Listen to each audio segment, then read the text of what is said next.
好，我们现在开始讲今天上午的课。So we are going to begin now with our teaching for today. 那么今天的课的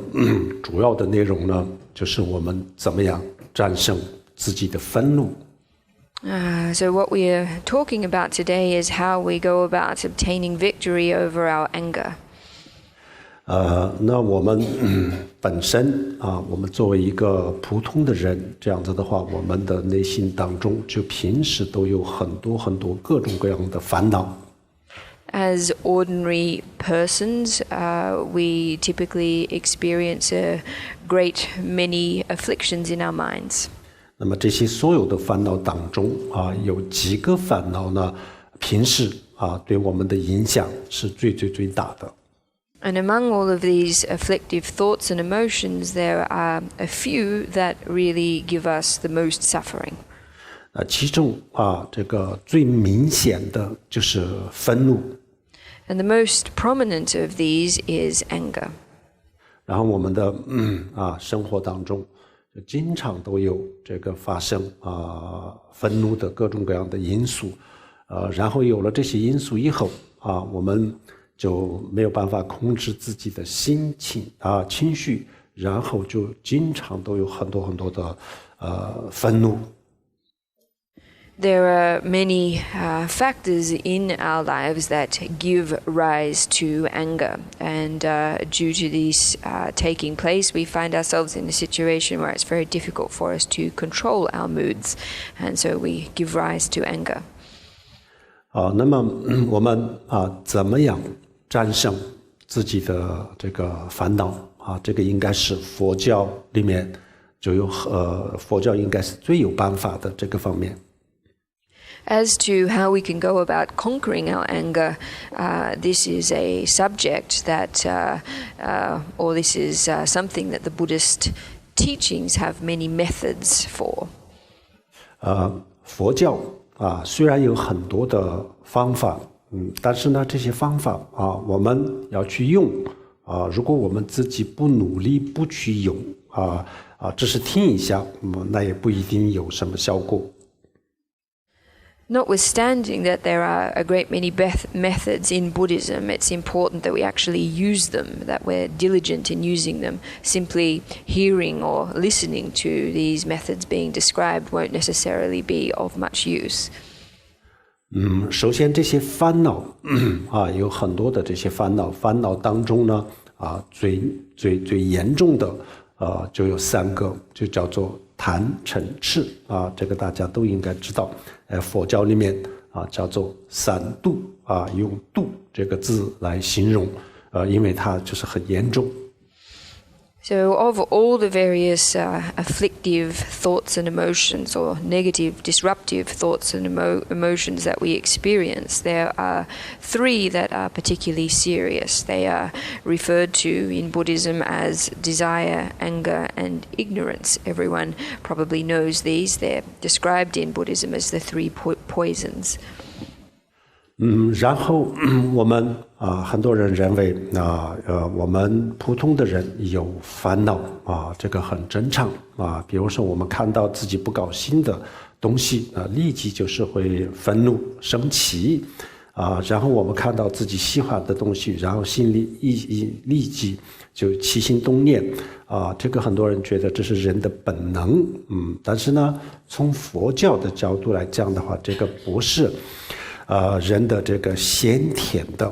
这个都是因为后天的各种各样的因素产生。其实如果把这些因素解决了，那么这些烦恼也就可以控制的。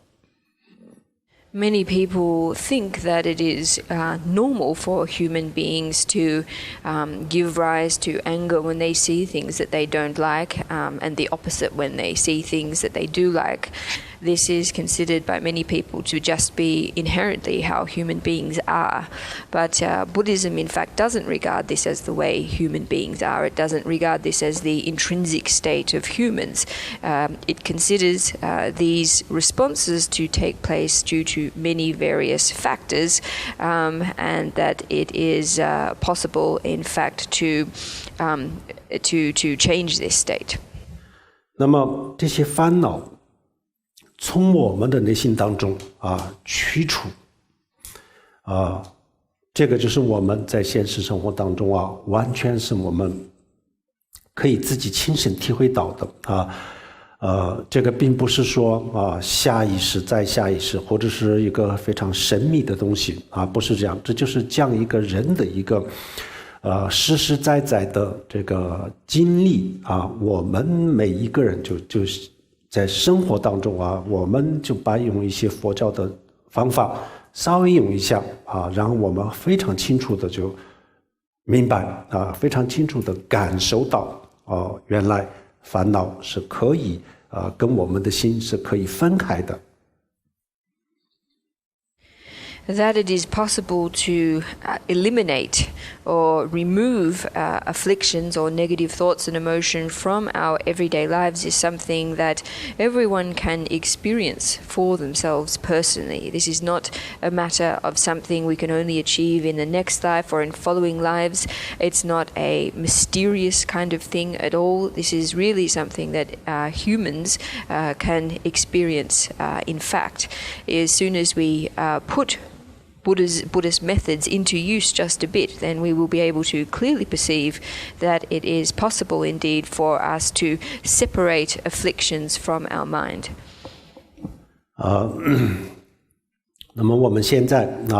首先要去了解一下这些烦恼它是怎么样产生的。我们了解了它的这些产生这些烦恼的这些因素这样子以后呢，我们就知道怎么样控制这些烦恼。So the first thing that we need to gain an understanding of is how these afflictive thoughts and emotions arise, what are their causes, and it's by gaining an understanding of this that we can then come to an understanding of how we can go about controlling them. 当我们的心里比如说愤怒或者是欲望这样子的烦恼产生的时候，然后呢立即我们人就这个失去理性就是没有任何的选择这个时候人就进入就是一个迷茫这样子的状态。When anger or desire arise in our minds, then immediately we essentially lose control. We lose control of our choices in the situation. We lose control of our rational state. 也就是说当我们的心里产生了欲望或者是愤怒这样子的时候呢，我们就那个时候如果我们能够保持一个比较清醒的头脑这样子的话，那就特别容易控制。也就是说，当时我们知道我现在知道了我在生气那这样子的话，这个如果这个时候我跟我的烦恼分开来看这样子的话就很容易控制它。So if at the time, the very moment that our desire or anger arises, we are able to maintain a clear mind and generate an awareness that we are currently giving rise to anger, then it will be easy for us to control this anger and to separate this anger from our minds. 我们的内心当中产生愤怒欲望这样子的时候，最好能够我们自己能够站在一个旁观者的这个角度去看这个烦恼，那这样子就非常容易解决。If when we give rise to feelings such as anger or desire, we're able to adopt the perspective of an observer, then these emotions become extremely easy to control.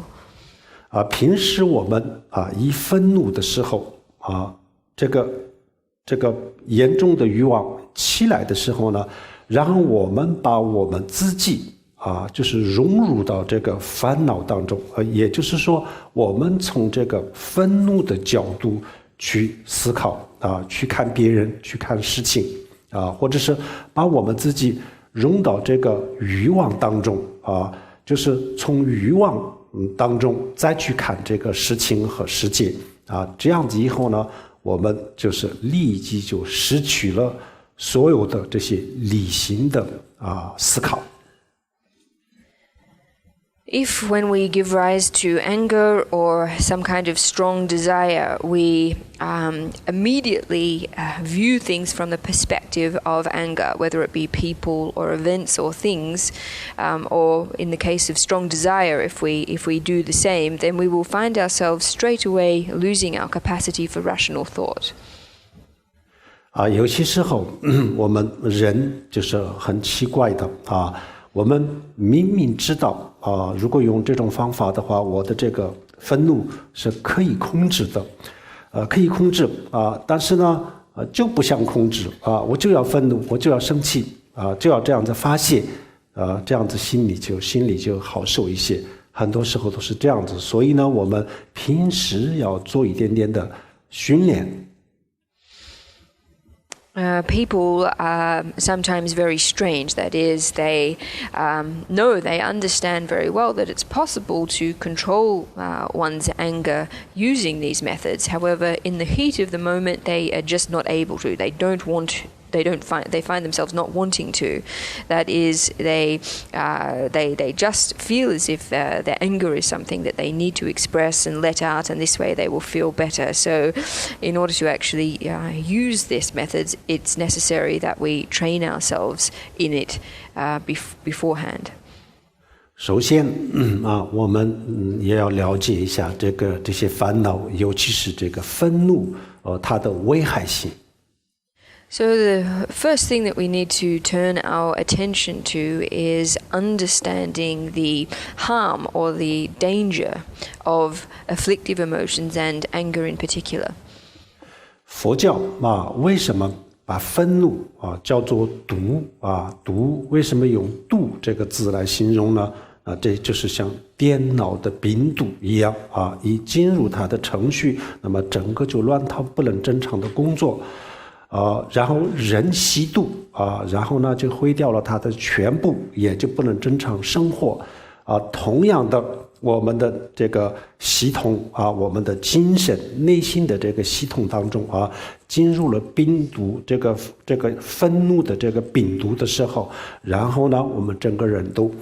就变得不正常，然后就不能正常的工作，不能正常的生活不能正常的思考。所以吸毒电脑的病毒跟我们的这个散毒贪嗔痴都是一样的道理。Why is it that we refer to anger in Buddhism as a kind of poison? Well, the reason that we do this is because anger is much like a computer virus. As soon as it enters the system of a computer, then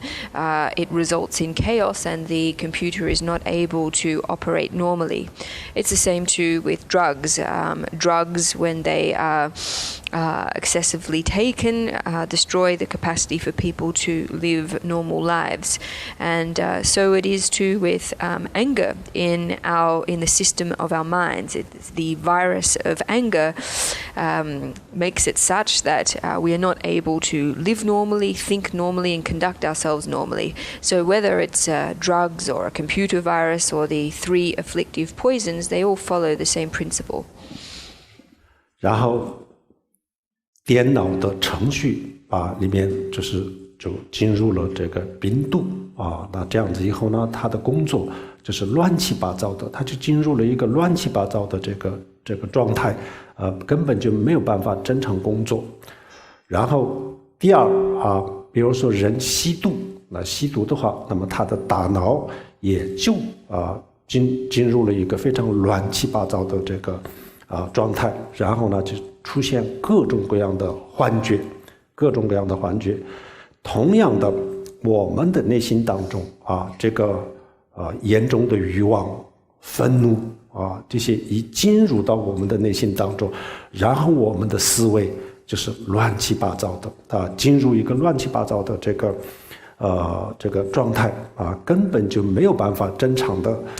工作所以呢当我们的内心当中产生了这样子的烦恼的时候，就是最好就是不做任何的决定。So as with a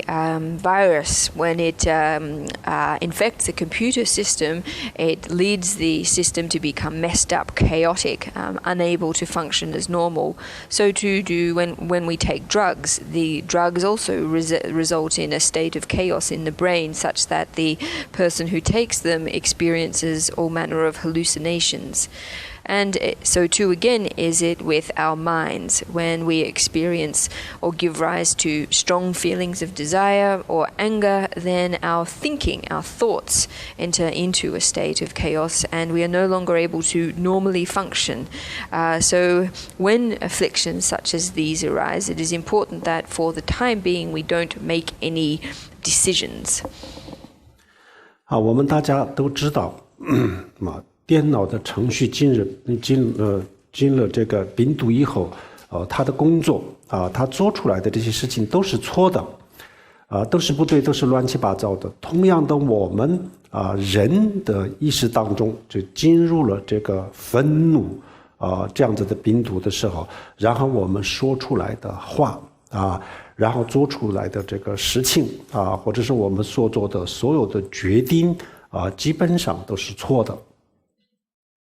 Everyone knows that when a computer becomes infected by a virus, then all of its functions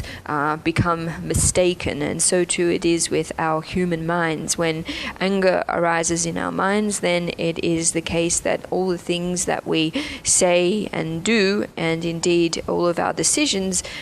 become mistaken as well. 然后人吸毒了以后就产生各种各样的这些错觉，然后这些错觉都是没有一个是真实的，都是幻觉，都是不存在的。同样的，我们这个有人的内心当中产生了这些烦恼的时候然后我们所想象的这些事情都是错的，所以呢，这个时候的最佳的选择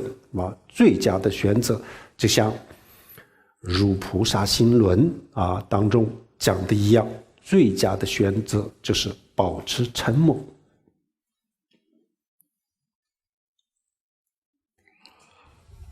So as we know, when humans take drugs, then this results in the formation of distorted perceptions. Everything that the drug taker perceives is not real. They are hallucinations. And so too is it with our afflictions. When we give rise to afflictions, then our perceptions become distorted and mistaken too. So the best thing or the best decision we can make in this situation is to follow the advice that is spelt out in the way of a bodhisattva, and that is, for the time being, remain silent. 在这种情况下，如果我们说话这个话一说出去了以后呢，一定过2天当我们头脑清醒了以后，恢复了正常的状态的时候，一定让我们感到很内疚。Because if we do say something in this state, then it will inevitably be the case that in 1 or 2 days' time, by the time we've recovered our senses, that we will feel guilty about what we've said. 这个时候，如果我们做了什么决定这样子的话，这个决定一定会就过2天以后呢，它一定会让我们感到很懊悔后悔。And if we make a decision in that heat of the moment, then in 1 or 2 days, similarly, we will find ourselves feeling quite regretful. 这个时候的第一个选择就是我们刚刚讲了这个比较一般的普通的选择就是保持沉默。So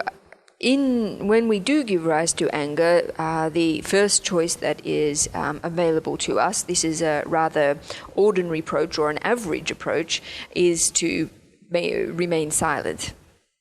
那这种保持沉默就是一种保护自己的方法这个时候这烦恼已经来了然后呢，我们也就知道它的危害性这个时候呢，就回避一下它不要受到它的这个伤害这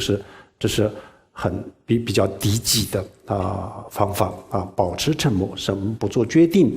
不做什么事情，然后呢也不讲话，尽量保持沉默。So this approach of maintaining silence when one experiences anger is a method of protecting oneself. This is an approach we use. We recognize that afflictive thoughts and emotions have already arisen, and understanding their danger, we seek to avoid their danger. So this is a way of avoiding the harm of these emotions. This is a relatively low-level or average kind of method to take in this context. This is one of maintaining silence, not making any decisions at all, not undertaking any actions, and just keeping quiet. 这个时候如果我们能够少说一句话能够少说一句话，那这个就是胜过说100句话就是超越说了100句话。So if in this context we are able to say a bit less, or basically not saying anything or saying fewer things is preferable to saying a lot. 这个时候的这些语言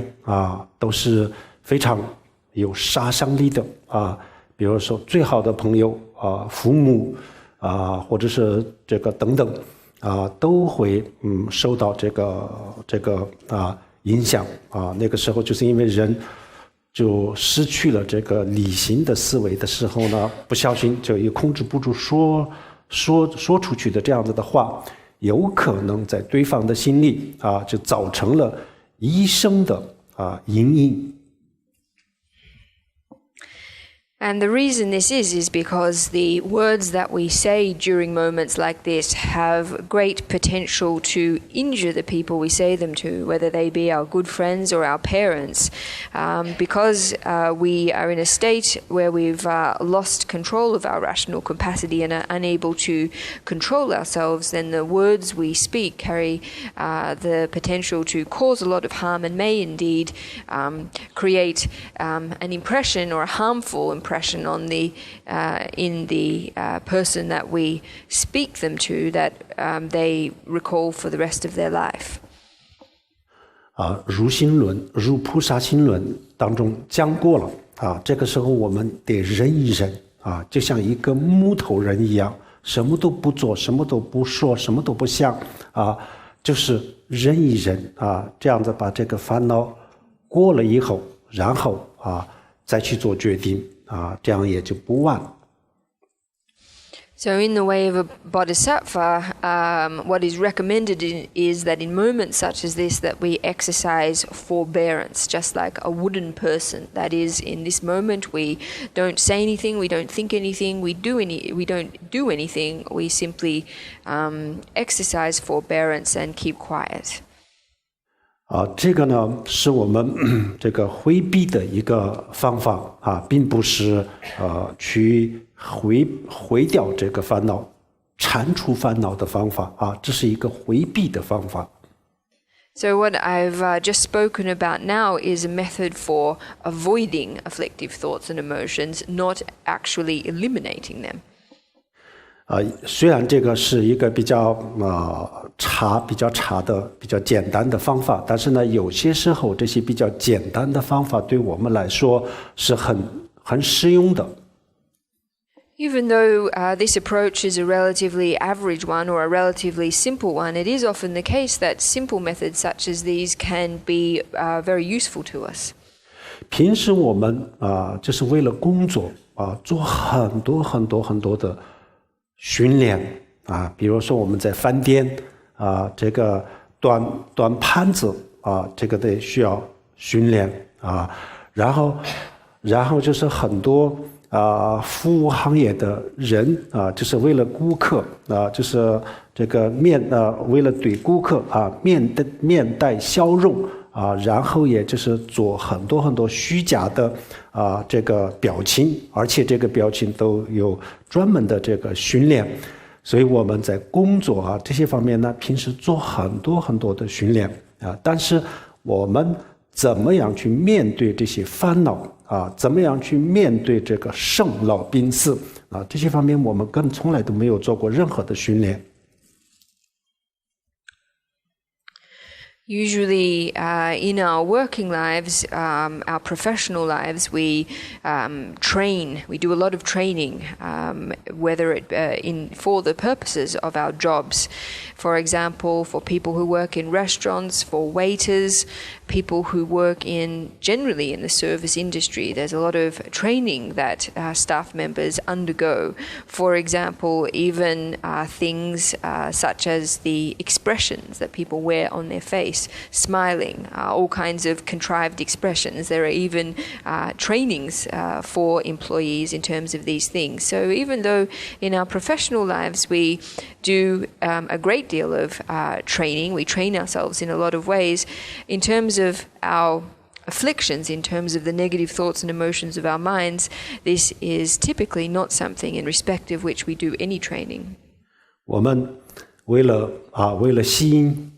更多的顾客，然后做很多的这些外表上的、表情上的、外在的这些训练，这些虚假的训练。但是如果这个顾客一不高兴，那么我们态度一不好那么我们自己的心里就会产生烦恼。那么当我自己内心当中产生了烦恼的时候，那我怎么样面对它呢？有没有训练呢？没有训练，我们就只有为了吸引顾客，然后做表情外表的训练，而从来没有做过。那个时候，如果我的某一个服务的态度不对就让别人生气了，那么这个时候我自己的内心当中也会烦恼的。那么这个时候我自己怎么样面对我自己的这个烦恼这个有训练过吗？从来都没有人训练。So what we really expend a lot of energy on is training ourselves in terms of bringing in more customers, attracting more guests. We spend a lot of time, or employees spend a lot of time on these kinds of outer or superficial trainings, training themselves in all kinds of contrived ways. However, what if the customers or the guests that we attract by these means get unhappy when this takes place? If they're not happy, then this gives rise to afflictive thoughts in our own mind. So what should we do at times such as times like this in order to manage these feelings? So even though we spend a lot of time on these external methods of training to attract customers, never do we really pay much attention or spend much time on how to go about managing the negative thoughts that arise in our own minds if, say, these customers feel angry or unsatisfied with our service. 这个时候我们这个面对自己的这个烦恼的一个最基础的、最简单的方法呢，我们刚才讲的这种保持沉默。那这个保持沉默，虽然说是简单的，但是这个要做起来也没有那么的容易。So the first method that we can employ in such a situation is just as we mentioned before, maintaining silence. Even though this is a relatively simple method, however, to actually put it into practice is quite difficult. 那我们很多人喜欢说我在生活当中修行。A lot of people like to say that they are practitioners in everyday life, or that everyday life is their practice. 这句话呢，很多时候就是一种借口就不像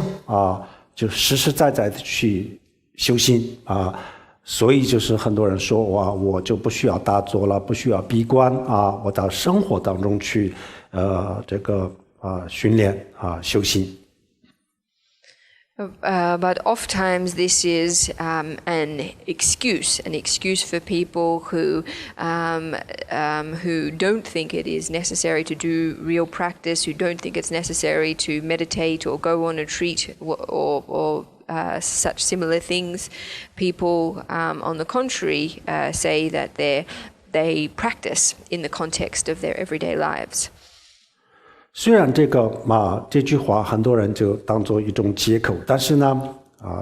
这个生活当中确实也有方法工作当中、生活当中也有方法修行也可以修行。Even though a lot of people use this as an excuse not to practice, it is the case, though, that there are methods that we can put into place in our lives, in our working lives, and so on, to practice. 比如说，有人说我们的坏话，那这样子的时候呢，开始的时候我们在理论上知道这个时候就是要保持沉默，那这样子就可以解决这个问题至少也可以避免这个愤怒带来的一些负面的这个影响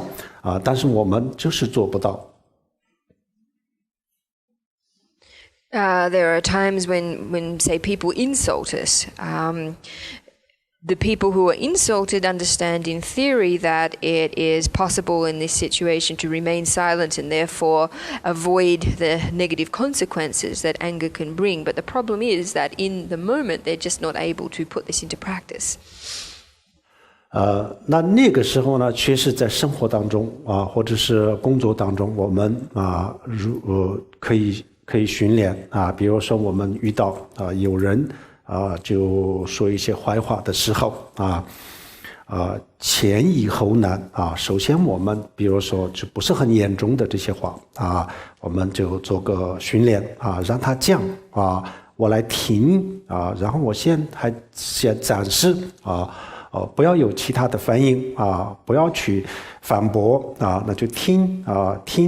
表面上就不要有其他的表情但是呢我自己内心当中呢就是悄悄的在做个训练这个确实是一种生活当中的修行。One thing that we can do is begin training ourselves in our everyday lives, in our working lives, starting off with relatively easy situations and then gradually working up to ones that are more challenging. So let's say, for example, that someone says something to us that is insulting or mildly unpleasant. What we can do is just listen to what is being said without any kind of reaction, not reacting, not showing anything on the surface, but inside taking it, treating it as an opportunity of practice. So this is one way that we can truly go about training ourselves in the context of our everyday lives. 那么开始的时候呢对方给我们讲的这些话如果不是很尖锐的话那有可能我们可以始终保持一个小秘密的状态来听这个都有可能。At the very beginning, so long as the person who is criticizing us, their words are not too sharp, then it is possible that we will be able to maintain a smiling expression. 当然，如果对方的这个话稍微尖锐一点，真正指出了我的问题的时候呢，那就我们没有办法保持这个表情立即就会脸色立即就会变。Of course, if our interlocutor, what they say is quite cutting or speaks to our sensitive points, then it is probably very difficult for us to maintain this expression. 但是我们平时就如果我们没有忘记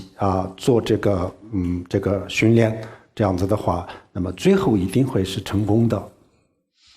However, so long as we don't forget about this practice and putting into practice this practice, then eventually we will be able to achieve success with it. 那这个时候呢，如果我们要做这种训练，那么必须要有人给我们提供这个训练的条件。So if we are wanting to do this training, it's necessary that there are people who put in place the conditions for us to actually do it. 所以实际上就是说我坏话的这个人呢，实际上他给我营造这样子的条件，其实他也不是完全很坏的人。So we can say that the person who is speaking negative words to us is putting in place the conditions for our training and practice. So therefore we can't view them as entirely bad. 就像我们体育运动员的教练一样，他就是我的教练。We can view them as just like an athletic coach. We can view this person as our coach. 所以当年阿底夏尊者他来西藏的时候，他就带了一个这个脾气非常暴躁的一个这样子的使者。So it's for this reason that when the Venerable Atisha first visited Tibet, that he brought with him an extremely bad-tempered attendant. 那么那个人呢，就是动不动就是发脾气然后就是说很多的对阿底夏尊者一点都不客气，说很多很多的坏话。And this servant would get into a temper constantly, and in this state would say many impolite things to Atisha. 然后有人就问阿底夏尊者：“阿底夏尊者，你怎么不带一个稍微脾气好一点的人呢？这样子就是众目睽睽下，这样子多难看呢！” And so many people asked Atisha why he didn't bring with him someone who had a better temper. 阿底夏尊者就是说，他对我的恩德是很大的，我很需要他因为我要这样子训练。And Atisha answered, well, actually, I've got quite a debt of gratitude to him. I need him because he helps with my training. 所以任何一个问题，就是我们要看我们从哪个角度去看这个问题任何一个问题都有很多很多的角度去可以看但是呢，我们的一贯的做法呢，就站在一个角度，就我们永远都不愿意换角度去思考。With any problem, there are multiple possible perspectives from which we can view it. The problem is that our habitual approach is to only take one perspective on a given problem. We're very reluctant to change a perspective. 那么这个世界上真的是没有一个绝对的好与坏。In fact, in this world, there is nothing that is absolutely good or absolutely bad. 只有思考问题的角度的不同。The only difference is the perspectives from which we think about or approach an issue. 所以就是一个乐观主义者和悲观主义者，他们同样面对一个事情的时候，然后结果完全是不一样的。It's for this reason that when an optimist and a pessimist approach the same issue or problem, that the results are completely different. 实际上，佛教没有教我们逃避这个世界逃避现实，它只是教我们换一个角度去思考。In actual fact, what Buddhism teaches us is not to avoid reality or shirk reality, but rather to change the perspective from which we approach it. 任何一个问题完全是可以换一个角度，换了一个角度去思考的话，这结果呢，完全是我们想不到的结果，这肯定是这样子。In regards to any problem, it is possible to change the perspectives from which we view it. And if we're able to do this, it will certainly be the case that the results are unthinkable. 所以佛教当中这还没有到达这个佛的境界的时候在这个之前的我们的所有的这个决定，或者是我们的所有的这个结论都是相对的，这个当中就没有一个绝对的，全都是相对到了佛的境界的时候实际上到了佛的境界的时候，这个时候没有任何的这个思维了凡是有思维，凡是有结论都是相对，没有一个绝对的。In Buddhism, until we achieve the state of Buddhahood, then all of the decisions we make, or rather the conclusions we draw about things, are relative in nature. There is nothing up until the point of Buddhahood that is absolute in its reality. Everything is relative. 所以我们世俗的人，我们经常都讲谁谁谁非常非常的聪明谁谁谁不聪明但是呢，我们认为是最聪明的这些人也就是遇到了这些人生的一些坎坷的时候呢，他们就走不出来，他不知道怎么样走出去那个时候呢，他平时是非常的聪明的，但是呢，这个问题就是他不懂得换这个角度去思考他就站在就是一个死板的就是教条的就是一个很陈旧的一个很老的一个这样子的角度去思考死板这个时候呢，因为他不懂得换这个平时在其他领域当中是很聪明，比如说他的学习等等很聪明，但是呢，就是这个时候呢不懂得换角度所以就不聪明所以佛就觉得我们人普通人当中是有非常非常聪明的人，但是呢，总的来说我们有一个问题呢就是笼罩着所有的这个生命就像黑暗一样笼罩大地一样，那么这个就是污名污名就是愚昧无知。Most of the time, worldly people talk about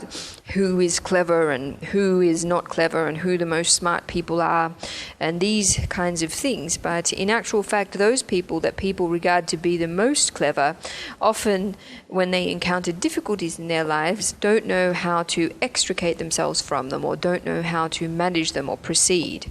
And despite the fact that they are smart or clever in their usual worldly domain, whatever their particular concern is, when it comes to difficulties, they are relatively inept. And the reason for this is that they don't understand how to change the perspective from which they're approaching the problem. Rather dogmatically or woodenly, they cling to an old perspective or a habitual perspective for approaching a problem. And therefore, despite the fact that they may be clever in other respects, they are not when they encounter such situations. So from a Buddhist perspective, Buddhism acknowledges that there are clever or smart beings in the world. However, Buddhism regards there to be a state, or yes, a state that encompasses or enshrouds all beings, and this is the state of ignorance. 我们的所有的价值观人生观世界观，就是这些所有的这些观点都是相对的正确没有一个是绝对的正确。所以呢，我们很多时候可以从另外一个角度去思考另外一个角度去思考的话，那么我们一定会发现一些之前从来都没有想到的一些这个得出一些结论然后呢，这个结论又把它变成一种方法处理的方法那这样子以后呢，我们用这个方法解决烦恼，有可能是非常非常容易解决。Generally, all of our value system, our outlook on life, our worldview, etc., all of these things are relative in nature. They're relatively true or relatively correct. There is none among these things that is absolutely true or correct. So for this reason, it is possible for us to adopt different perspectives on all of these things, and it is entirely possible that by adopting different perspectives that we'll be able to discover things that we had previously not thought of. It's possible to take these new discoveries as a method for managing afflictions when they arise, and we might very well discover that using this approach makes it very easy for us to control afflictions. 佛陀就发现了这个秘密这个奥秘，然后呢，他就用平时大家都没有想到的一些方法来解决我们的很多的生活当中的烦恼。The Buddha discovered this mystery, you might say, and discovered methods or employed methods that people had previously not thought of in order to resolve and manage afflictions that arise in the course of life. 我们大家要知道，大乘佛教无论是仙宗、密宗它的核心，它的终点是什么？终点就是智慧。Everyone really needs to understand that Mahayana Buddhism, regardless of whether we are speaking of the Sutric tradition or the Tantric tradition, that the core of the Mahayana teachings is wisdom. 这个智慧当中的有一部分相当大的一部分，就是让我们学会不同的这个角度去思考这个问题，不同的角度去看这个世界这就是一种智慧。And in fact, a considerable element of this wisdom, or we might say a very large part of this wisdom of the Mahayana teachings, concerns being able to change perspectives, change the perspectives from which we approach various problems. And the ability to do this, to change perspectives or angles, is a form of wisdom. 不要说我们的观点连外面的这个世界，我们大家都看来是一个非常真实的世界，但外面的这个世界，它也不是一个绝对的真实。So let's not talk for the time being about our own opinions and views, even the external world. This is something that we believe to be very real, very existent, but in actual fact, the external world is also not absolutely real or existent. 我们平时我们的想法是什么？我们认为客观存在的东西是很真实的人的主观的意识形态那就是跟个人的想法有关系，所以就不一定是很真实。平时我们的想法是这样子。The way that we usually approach this is to think that objective things are really existent, but subjective matters, because they concern the thoughts of individual persons, are not so truly existent. This is the way that we usually think about things. 这种想法也是相对的相比之下可以这么讲客观存在的是比较不容易变化。比如说这栋楼我们任何时候来看就是长这样子所以相对来说呢，外面的客观存在的就是比较真实的，然后我们的主观的意识的这些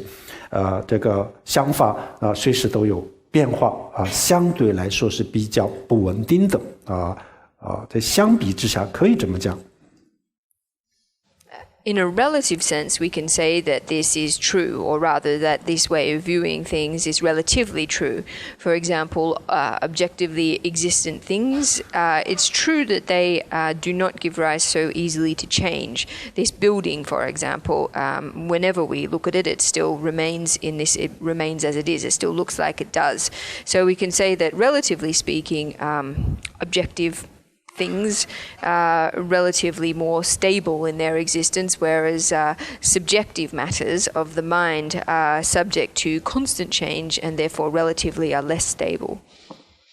然后有不同的生命不同的生命以不同的眼睛看这个世界的时候然后他们看到的世界是不一样。连人类当中大家都是同样的人，但是呢人也有不同的地方。And different life forms view the world, the external world, through different eyes. And it's not just different forms of life, even among humans, despite the fact that we're all humans, there are differences among humans in terms of how they see the world. 比如说我们用现在我们的眼睛用可见光这个光谱上的可见光这个一个很小的部分，我们用这个光来看这个世界，我们的肉眼是用这个光来看这个世界，那么用这个光来看这个世界的时候就是这样子，像我们现在看到的一样。但是如果我们的眼睛就是用另外一种光来看这个世界的话，那么这个世界根本就不是这样子。As we presently exist, we perceive the world around us with our eyes, and we are only able to see the visible part of the light spectrum, or rather the part of the light spectrum that is visible to humans. If it were possible for us to perceive light beyond this range, then the world would appear very differently. 比较接近红外线的光看这个世界的话，那么我们今天所有的人，黄种人，然后白种人，所有人的皮肤都是一样，都是黑色的。If we could see ultraviolet light, then everything would everyone, regardless of whether people's skin is white or yellow or some other color, would appear to be black. That is, everyone would appear to be black. 那么根本就不存在什么金发、黑发，全部都是白色，所有人的头发。In this situation, there's no distinction between people with blonde hair or brown hair. Everyone appears to be black. 那我们的头发到底是黑色还是金色？Is the color of our hair ultimately yellow or black? 既不是黑色，也不是金色。Well, in fact, it's neither black nor is it yellow. 所以就佛经里面呢，经常就出现，比如说《金刚经》等等里面，什么非什么不是这个，不是那个，不是这个，就这个意思了然后有很多人都问，佛经里面为什么有这么多的非呢？就是非什么非这个非那个，全部被否定，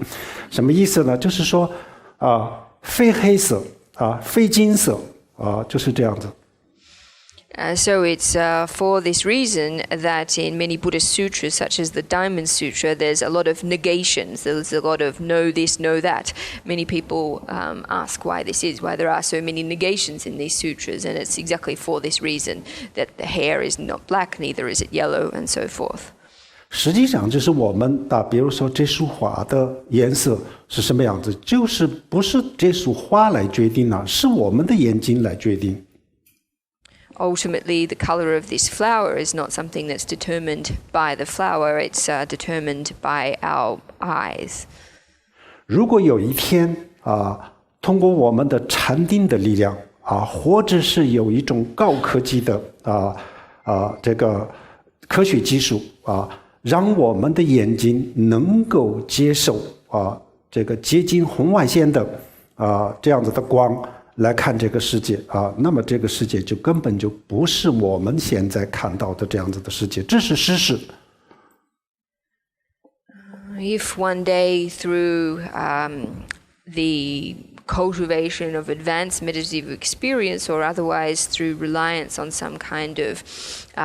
advanced technology, we were able to see the infrared light spectrum, then the world would appear very differently than the way it currently does. This is a fact.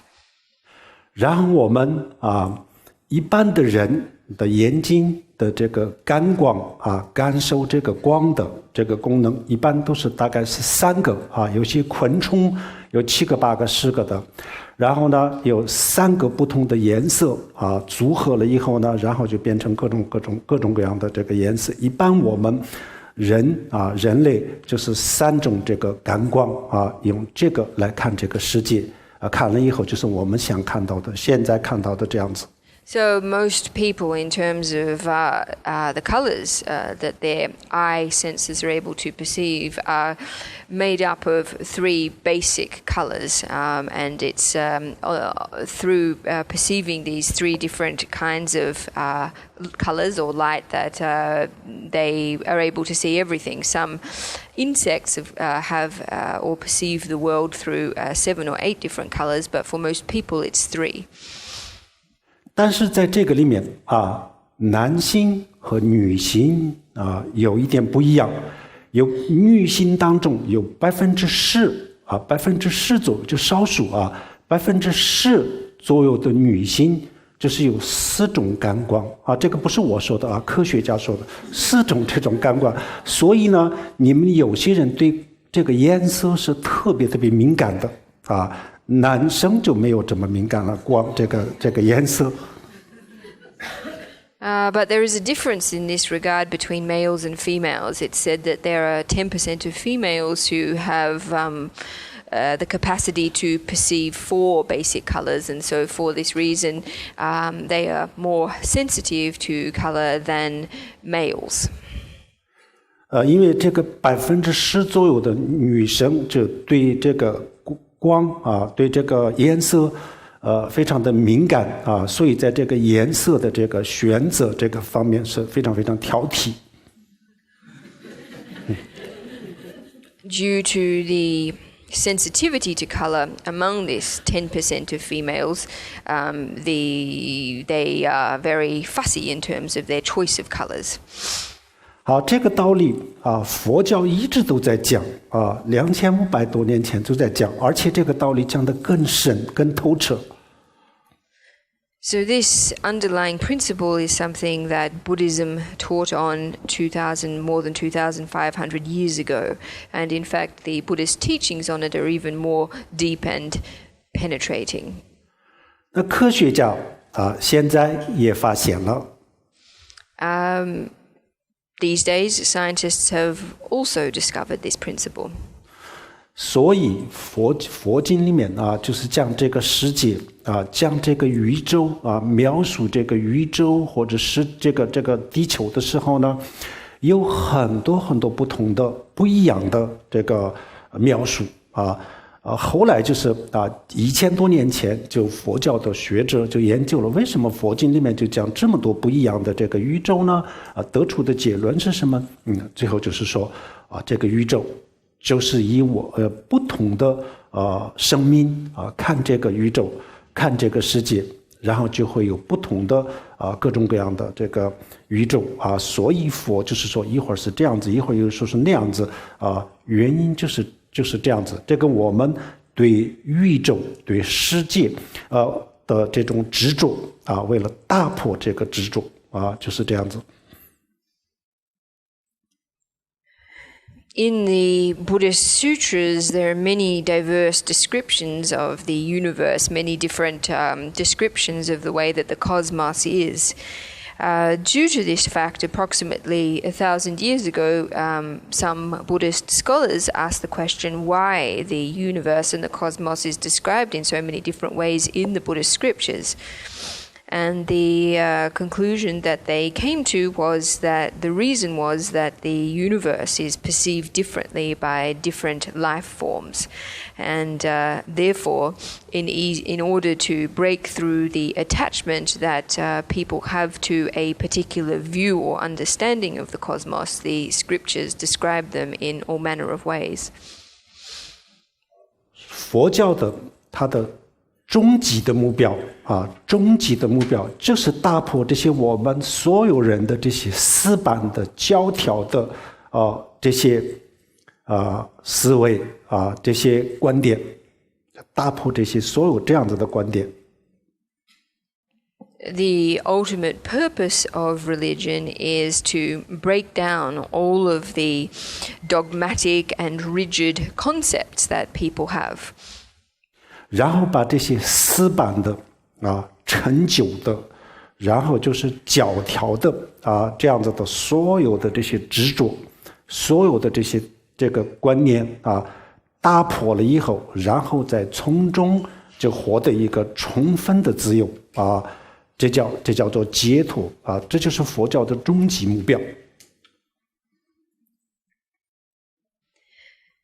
So by breaking down all of the various rigid, obsolete, and dogmatic attachments and concepts that we cling to,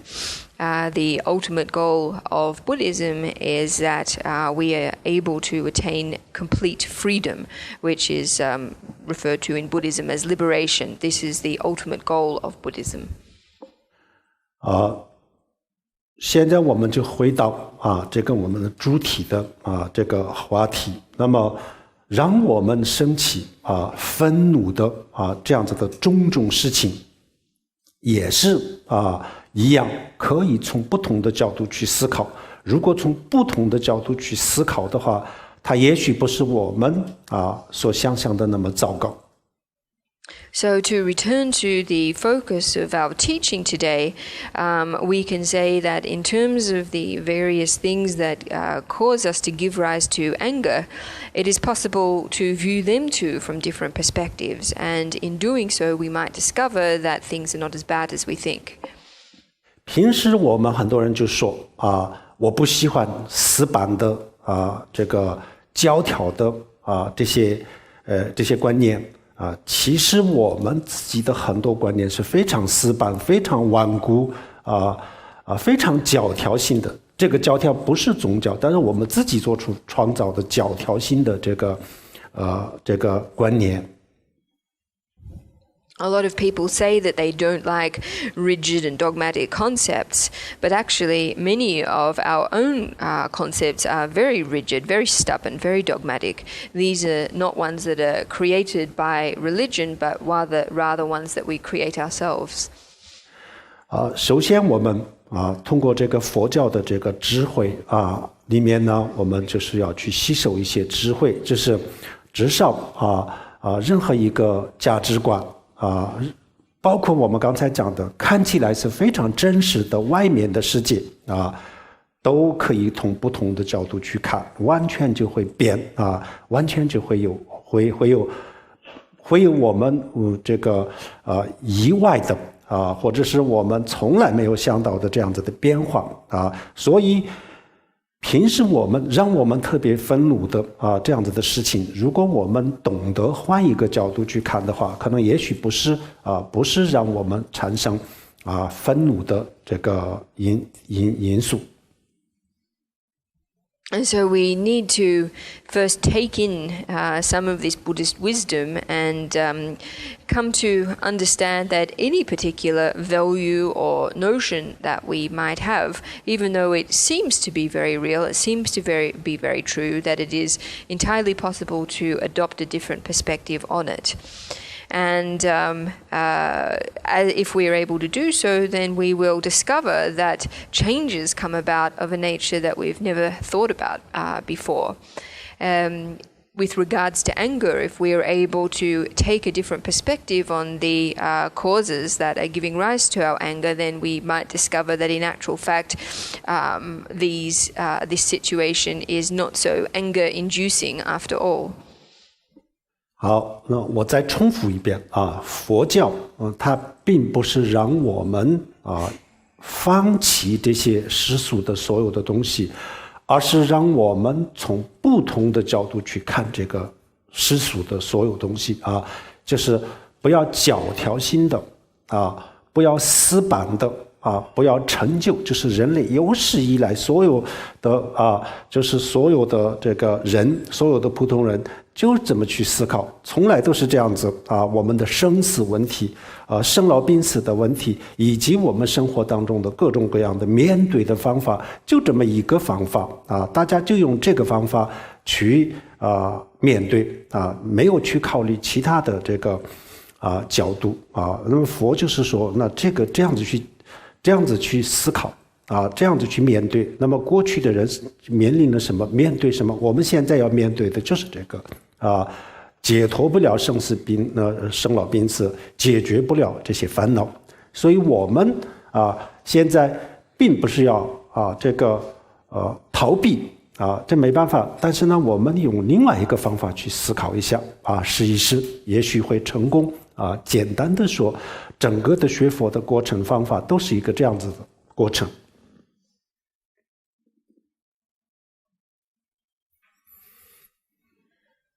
So I'll repeat this once again. Buddhism doesn't require that we let go of or that we abandon worldly things or phenomena, but rather that we adopt a different perspective on them, that we approach them from a different perspective. In general, most ordinary people approach things from a very dogmatic and rigid perspective with regards to the sufferings of cyclic existence and afflictions that arise in everyday life. Most people are accustomed to only approaching or dealing with them from in one way or from one method. They are not used to adopting different perspectives or looking at things from different angles. So from a Buddhist perspective, this approach is not able to solve the difficulties of cyclic existence. It's not able to bring about our liberation. So most important then is that we're not being asked to avoid these difficulties, but rather to adopt a different angle. And it is possible that by doing so we will accomplish success. Putting it simply, we can say that this is the approach, or this is the underpinning principle of all of the Buddhist teachings. 我们现在对这个外面的世界还有我们很多的这个人生的很多的问题，面对的方法、思维的方法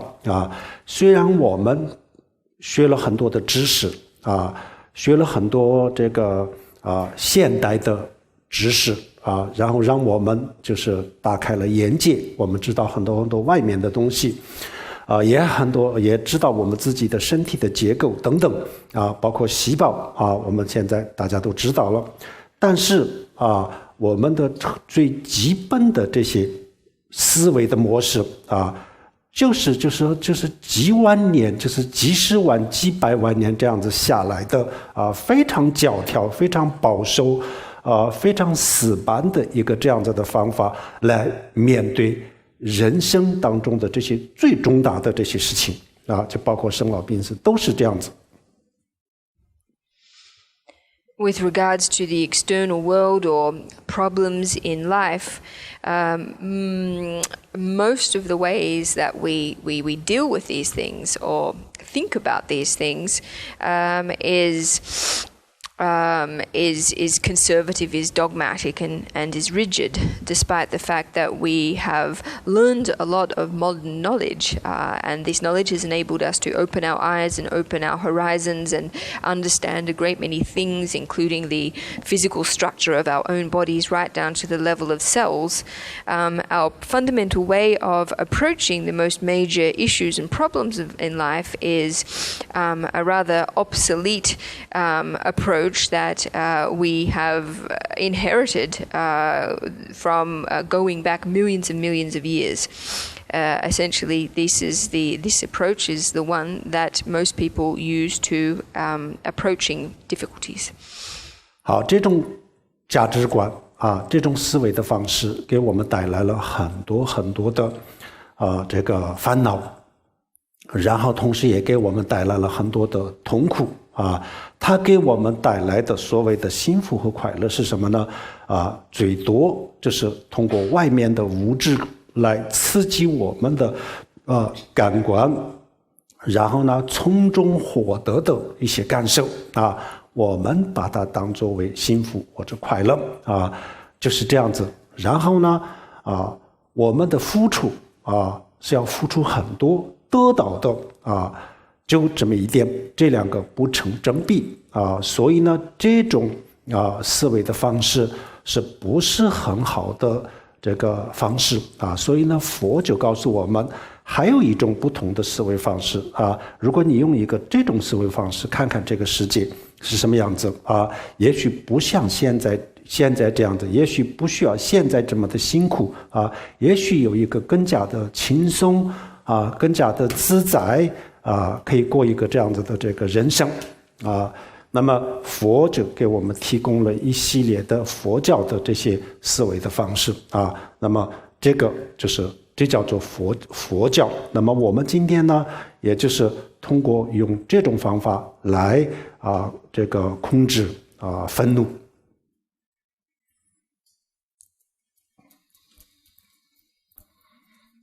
In this way of approaching things or thinking about reality is one, however, that brings about a lot of affliction and brings about a lot of suffering. What we tend to regard as happiness is really only derived from the stimulation of our sensory faculties through various kinds of external material things, and this we take to be happiness. To live in this way and to approach things in this way requires us to expend a lot of energy, but actually we get back very little in return. So what we expend and then what we get back is entirely out of proportion. So this way of thinking, this way of approaching life is really not the best way.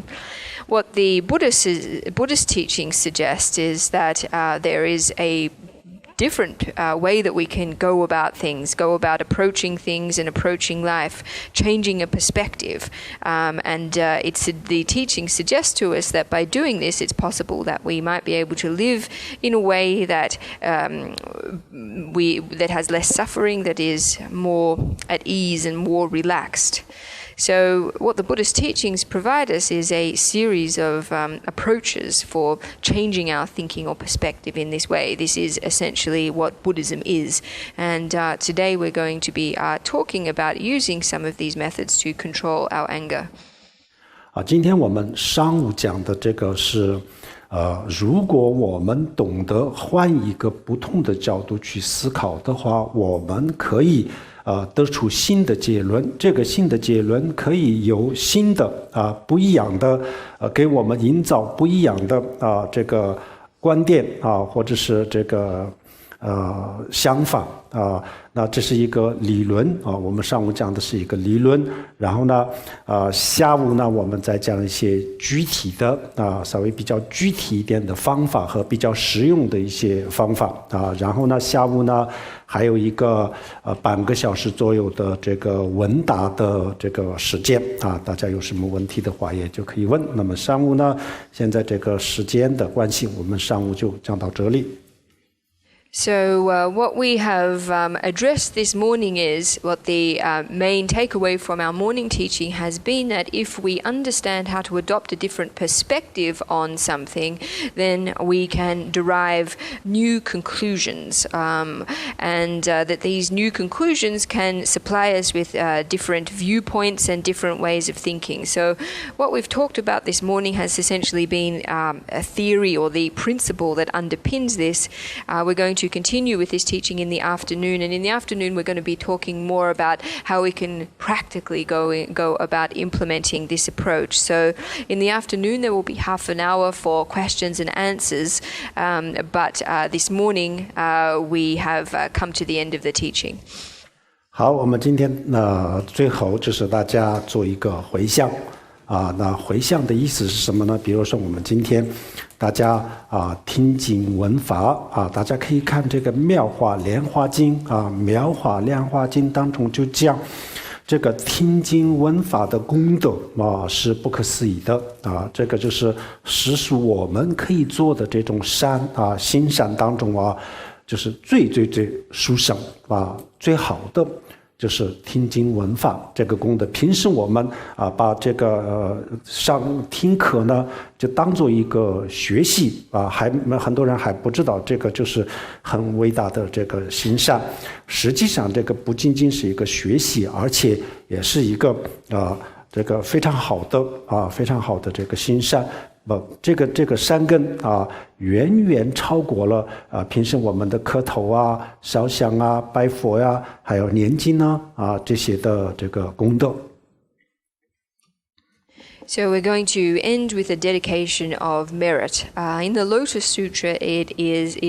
said that listening to a teaching, hearing a teaching, is an act of great merit, an act of immense virtue. And in fact, among all of the various positive or meritorious actions that we can undertake, listening to a Dharma teaching is the most sublime. This is something that not many